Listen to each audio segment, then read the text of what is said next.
नमस्ते। मैं Suman Bansal, tarot card reader, angel card reader. देखिए, मेरे पास प्रजापति जी का मैसेज आया था और उन्होंने पूछा था कि मैम क्या जप के दौरान माला रखना आवश्यक है।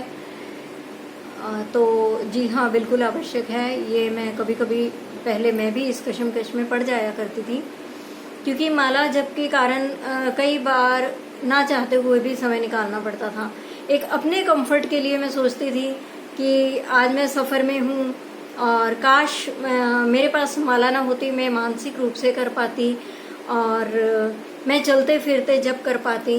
तो देखिए, कुछ मंत्र ऐसे हैं जैसे कि महामंत्र जिसे बोला जाता है, हरे कृष्णा कृष्णा कृष्णा हरे हरे, हरे राम राम राम हरे हरे। ये महामंत्र है और इसके बारे में बिल्कुल पूरी छूट है। आप चलते फिरते उठते बैठते बिना माला के भी आप इसका जप कर सकते हैं। इसके विषय में कोई आचार विचार इत्यादि नहीं है।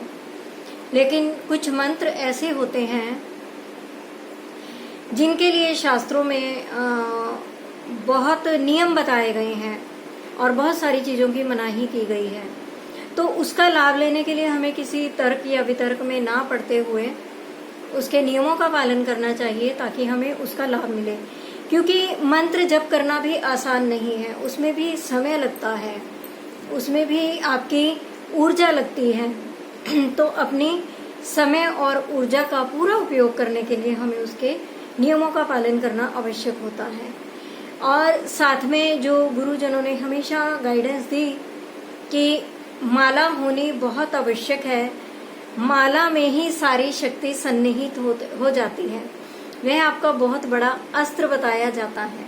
तो जैसे जैसे आप माला का जाप करते हो, वह माला भी जो है चैतन्य होती जाती है और वह पूरी तरह से जागृत होती है। और आपका आसन, जिस आसन पर आप प्रतिदिन बैठकर जप करते हैं, तभी मैं बोलती हूँ कि अपना आसन किसी से शेयर मत कीजिए, अपनी माला किसी से शेयर मत कीजिए। माला हमें कई चीज़ों में आवश्यक रूप से हमें ज़रूरत पड़ती है। जैसे कि अगर हमने कोई अनुष्ठान करना है और हम संकल्प करते हैं कि मेरा ये कार्य हो जाए, मैं इतने जप का अनुष्ठान करूँगा, तो अब उस जप को हम ज़्यादा भले ही कर दें, लेकिन कितना ज़्यादा कर लेंगे, और उसको हम घटाकर तो बिल्कुल नहीं कर सकते।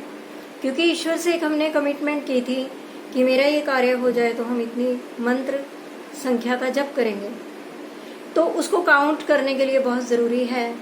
और कुछ भक्त लोग ऐसे हैं कि अक्सर ही पुरस्चरण इत्यादि करते रहते हैं, 1.25 लाख के। तो ऐसे में काउंटिंग करने के लिए माला की बहुत ज़रूरत होती है। उसके अलावा अगर मंत्रों की शुद्धि का भी हमें बहुत ध्यान रखने की ज़रूरत है। हमें यत्र तत्र कोई भी मंत्र ऐसे ही नहीं बोल देना चाहिए।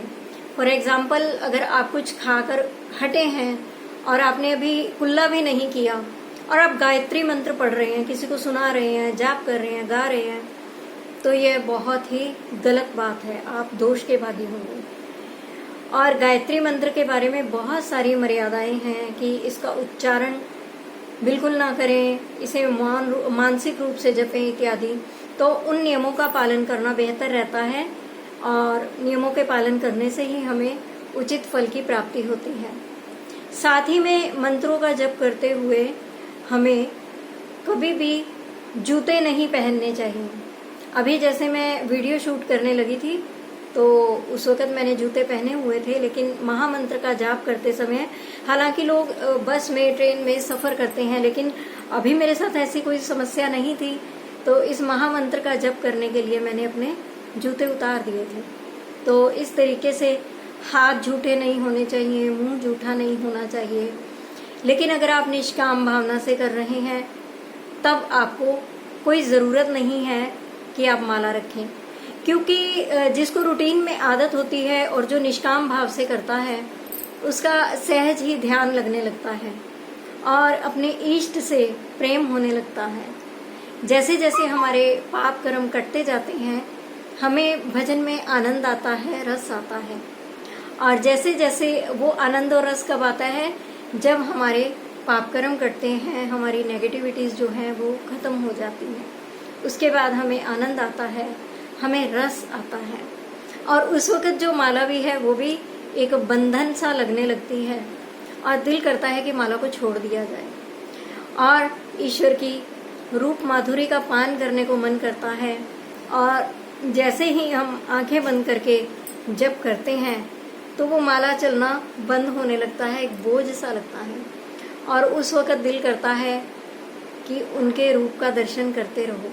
जो साधक है वो खो जाता है। तो निष्काम भाव से माला रहित भजन किया अति उत्तम है। वो एक आपकी जो कंडीशन होती है वो एक मेडिटेटिव माइंड की कंडीशन आ जाती है, और वह अत्यंत सुखकर है, और वह अनेक लाभों को प्राप्त कराने वाली है। अनेक पापों का, अनेक तापों का शमन होता है। तो यह सर्वोत्तम है। इससे आगे अगर कोई जानकारी चाहिए तो आप प्रश्न कीजिएगा, मैं उत्तर दूंगी।